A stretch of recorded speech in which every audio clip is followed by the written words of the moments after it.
नमस्कार मित्रांनो, आपल्या सगळ्यांचं स्वागत आहे आमच्या शेती एक शेती या यूट्यूब चॅनलमध्ये. मित्रांनो, केंद्र शासनाच्या माध्यमातून राबवल्या जाणाऱ्या पीएम आशा योजनेअंतर्गत शेतकरी बांधवांच्या शेतीमालाची एमएसपी अर्थात किमान आधारभूत किंमत ठरवली जाते आणि त्याच किमतीनं हमीभाव केंद्राच्या माध्यमातून हमीभावानं या मालाची खरेदी केली जाते. एकंदरीत उत्पादनाच्या 25% शेतमालाच्या हमीभावानं खरेदी करण्यासाठी केंद्र शासनाच्या माध्यमातून सूचना देण्यात आलेल्या आहेत आणि याच्यासाठी आपण बघू शकता तर सोयाबीन असेल, हरभरा असेल किंवा तूर असेल, भुईमुंग असेल अशा विविध पिकांची हमीभावानं खरेदी त्या ठिकाणी केली जाते. मात्र ही खरेदी होत असताना काही गैरव्यवहार, गैरवर्तन किंवा गैरप्रकार आपण ज्याला म्हणू शकतो तर ते आढळून येत आहेत, घडत आहेत. त्याच्यामुळे शेतकऱ्यांच्या शेतीमालाची खरेदी असेल किंवा विविध शासनाच्या माध्यमातून खरेदी असेल यामध्ये बऱ्याच मोठ्या प्रमाणात व्यत्यय निर्माण होताना आपल्याला दिसून येते. वेगवेगळे प्रकार घडून येत आहेत आणि या संदर्भातील असलेल्या तक्रारी दूर करण्यासाठी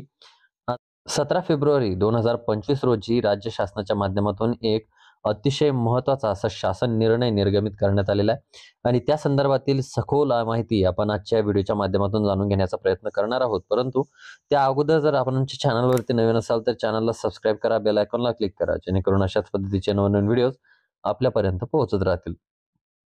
मित्रांनो, शेतीमालाच्या हमीभावानं खरेदी केली जात असताना केंद्र शासनाच्या माध्यमातून नाफेड असेल किंवा एनसीएफ असेल या एजन्सीद्वारे ही खरेदी त्या ठिकाणी केली जाते आणि या एजन्सीद्वारे राज्यस्तरीय नोडल संस्था ज्या असतील या नोडल संस्थांमार्फत ही खरेदी प्रक्रिया त्या ठिकाणी राबवली जात असते. मात्र ही खरेदी प्रक्रिया राबवत असताना राज्यस्तरीय नोडल संस्था आणि त्यांच्या विविध फार्मर प्रोड्युसर कंपन्यांना खरेदी केंद्र सुरू करण्यासाठी पैशाची खंडणी आपण ज्याला म्हणू शकतो मागणी केली जाते. तसेच केंद्रातील खरेदी प्रक्रियेचा मोबदला अडवून त्यासाठी पैशाची मागणी करणं, खरेदी केंद्रामध्ये गैरकायदेशीर प्रकारे जे काही पैशांची कपात आहे किंवा गैरकायदेशीरपणे त्यांना खंडणी वसूल करणं, सरळ साध्या भाषेत आपण ज्याला म्हणू शकतो. तर तसे काही नोडल संस्थांच्या संस्थाचालक मंडळामध्ये एकाच कुटुंबातील एकापेक्षा जास्त व्यक्तींचा समावेश त्या ठिकाणी आढळून येतात. अशा प्रकारच्या बाबी दिसून आलेल्या आहेत आणि या सर्व बाबींचा विचार करता सदर योजनेची राज्यात प्रभावीपणे अंमलबजावणी व्हावी आणि राज्यस्तरीय नोडल संस्था निश्चित करण्याकरता एक सर्वसमावेशक निकष कार्य करणारे अवलंबून आवश्यक आहे आणि याच्यासाठी एक अभ्यास गट समिती नेमण्यात आलेली,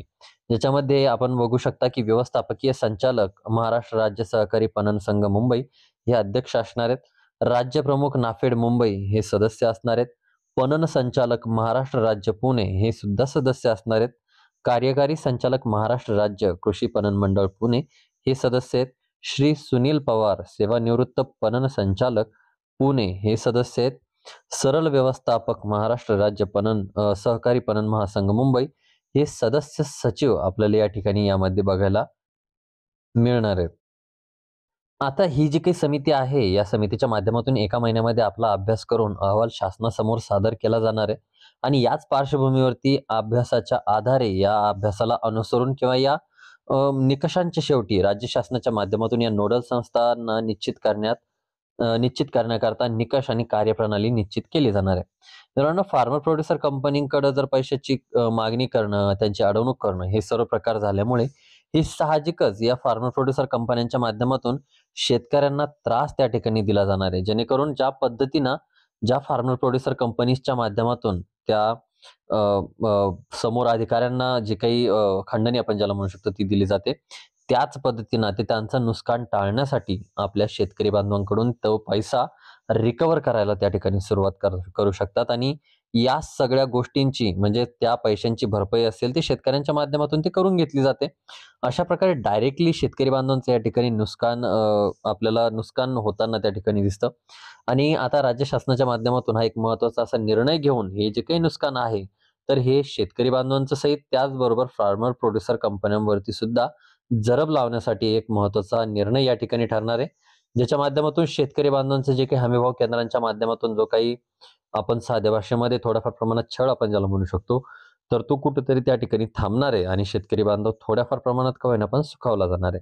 मित्रांनो, व्हिडिओ आवडला असेल तर व्हिडिओला लाईक करा, चॅनलला सबस्क्राईब करा. तुम्हाला जर हा GR बघायचा असेल तर महाराष्ट्र.gv.in वरती या संकेतस्थळावरती जाऊन हा नंबर जर तुम्ही त्या ठिकाणी टाकून दिलात तर हा GR तुम्हाला त्या ठिकाणी समोर येऊन जाईल. अशा पद्धतीची माहिती होती जी की आपल्याला उपयोगी पडेल अशी आशा करतो. भेटूया नवीन व्हिडिओ सहित नवीन माहिती सहित. तोपर्यंत